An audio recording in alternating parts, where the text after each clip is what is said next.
steps. Here's the pitch. Swinging a fly ball to right field. Pretty well hit. Freeland back at the wall. He jumps. It's gone. He did it. He did it. Pete Alonso with the most memorable home run of his career. Pumps his fist as he rounds second. It's a 3-run homer. He's given the Mets a 3-2 lead. They all pour out of the dugout. Alonso on his way to home plate. They're waiting for him. He hits the plate. He is first congratulated by Nimmo. Hugged by Lindor. There are a dozen Mets waiting for him outside the dugout. Pete Alonso keeps this fairy tale season going with the fairy tale swing of his career. 3-2 New York. One of the greatest at-bats in Mets playoff history. He did it. He did it. Steve Cohen did it. Getting a deal done with Scott Boras. $54 million over 2 years with an opt-out after the first season for Pete Alonso. He returns to Queens. It was back to the Mets all along, right?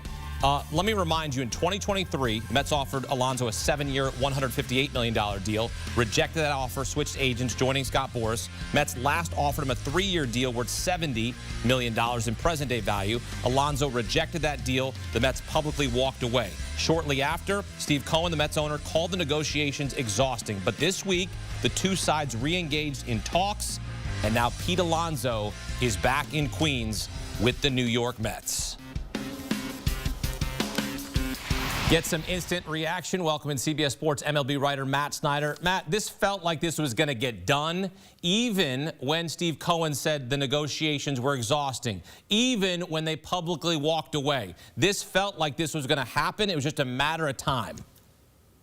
All along, every single time somebody like the Blue Jays was supposedly rumored in on him, it just felt like a ploy from Boras Corp there. It's like you said, after we got a couple months into the offseason and it didn't seem like any other teams were hot on the trail of Pete Alonso, it seemed like it was inevitable, as you said, Hakeem, that he was just going to end up with the Mets. It was just, how long is this going to drag out? How much money was Alonso going to end up losing by virtue of waiting this thing out? And it looks like a lot. It's a great deal for the Mets. I mean, it's first base gets awfully thin once you start going through the top 5, or even once you go to, let's say, try to rank the top 10 first baseman. He's going to be in there. It gets thin fast.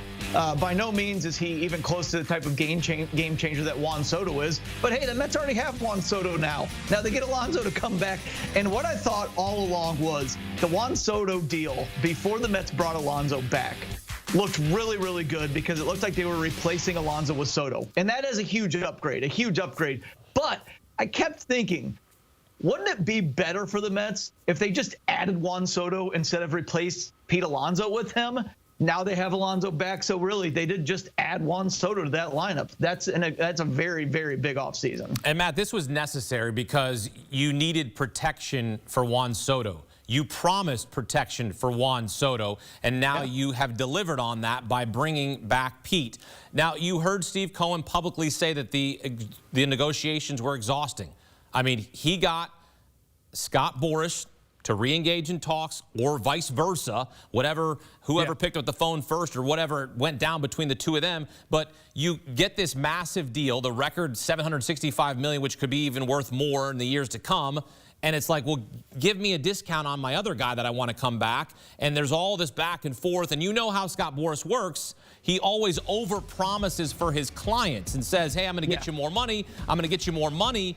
And it's like, at some point, you have to go, okay, if I'm Steve Cohen, I just gave you a record deal of $765. You got to cut me some slack. I need some sort of discount. And finally, it gets done. How do you imagine the conversation went down between Steve Cohen and Scott Boras?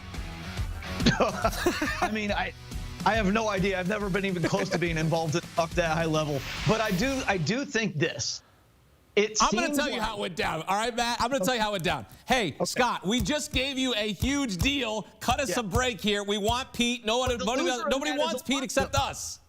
Yeah, the loser in that equation is Pete Alonso, and he's beloved in Mets country, and the Mets wanted him back. And like, Alonso's the one who took the loss here, honestly. But going back to the Mets isn't bad. Making over $50 million to play baseball for 2 years is definitely not bad at all. It's just he's relatively speaking the loser in the equation. I do think, and that's what I was going to say before you corrected me, and you were right. I do think Owen knew along with Stearns, his president of baseball operations, they knew that they were the only ones bidding, basically. And that's what it all came down to. When they said, we'll throw you 3 years and $70 million, and Boras was continuing to try to go out and drum up interest from the Blue Jays, for example, I think they knew nobody else is seriously in on him for more than a one-year deal. So we're going to have this in our hip pocket the entire offseason that we can offer him 2 years and apparently $54 million, and he's going to come back. And they won. Well, you saw, too, what Scott Boras did with Blake Snell, who went unsigned for a long time, joined the Giants last year, got that opt-out after year one. What does he do? He opts out and then gets mega money from the Dodgers. So Boras is now essentially saying, Pete, you can do the same thing. Have a monster year here in New York, and you can go get your money, but it's all on your shoulders now. Yeah, and some of the other ones that where he worked them creatively, like Cody Bellinger, Jordan Montgomery, did not work out as well. Montgomery had to opt into his second year instead of opting out for more money. Bellinger had to take his player option and exercise that, but then the Cubs traded him because they wanted to shed the money in order to make room for Kyle Tucker. So Boras has been taking some losses lately. Now, of course, the wins more than even that out on Boras' side. I mean, the Juan Soto win alone pays for everything Boras needs, and the Blake Snell, as you mentioned, that was the one as well. But he is taking some losses here in these last few years, not in terms of money, but in terms of, did I do right by this guy compared to what I told him I was going to get him? He has taken quite a few losses on that front. Where are you hitting Pete? Are you hitting him right behind Soto in the 3-hole? Yeah, it's tough because I think whatever it is, he's going to have 1 million RBIs this year because Francisco Lindor and Juan Soto are going to hit 1, 2.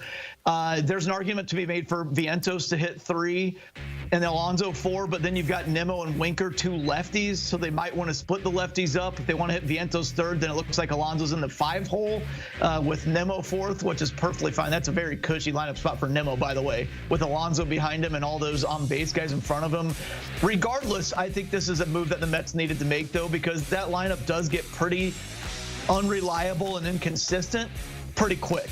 And when you can throw Pete's 35 to 45 home runs right in the middle of what it looked like they were going to have as of this time yesterday, that's a big win for the Mets. So 4th or 5th, but again, I wouldn't want to move him lower than 4th, but I could see doing the whole Nimmo and Winker are lefties and we want those 2 guys next. I would rather go Alonso 4, Nimmo 5, and then like Francisco Alvarez, and then put Winker a little bit lower. And again, Winker could be a high on base guy, batting him toward the bottom of the order. That just makes more RBI opportunities for Francisco Lindor and Juan Soto coming back around at the top. Mets lost to the eventual World Series champion Dodgers in the NLCS. Where do they stack up against LA? What does this move mean for the Mets in terms of stacking up against the super team that's in Los Angeles? Yeah. They're still not as good. They're not near as good. The NL East is going to be one of the best races going into the season because the Braves and Phillies are very formidable, just as the Mets are. That's going to be a 3-team race, hopefully all the way down to the wire. If you get into the playoffs, it's going to come down to, which pitching staff is healthiest. Both of the pitching staffs have so many questions, and we saw the Dodgers expertly weaved around their pitching injuries last postseason, but we've also seen the Dodgers fail in the early rounds of the postseason several years prior to that. Right now, the Dodgers are much better. They're the favorites in the National League, but I don't think it's out of the question that if you look at this Mets roster right now, that they could knock the Dodgers off and be in the World Series. Pete Alonso, the King of Queens, does not leave his throne. He's staying with the New York Mets. And the fans are going to be happy. And by the way, pitchers and catchers begin reporting this weekend. We are getting closer and closer to baseball, Matt. It's exciting. Yes, it is. My friend Matt Snyder here on CBS Sports HQ as the big deal in baseball. And this night gets done. Pete Alonso, $54 million over 2 years with an opt-out after the first season. You take a look at the odds to win the World Series. Look at the Dodgers, the shortest odds, plus 250. Mets down there at plus 1,100. So you see Braves, Phillies, and Mets. I mean, that division is a gauntlet. And some people even say the Mets are the 3rd best team in that division.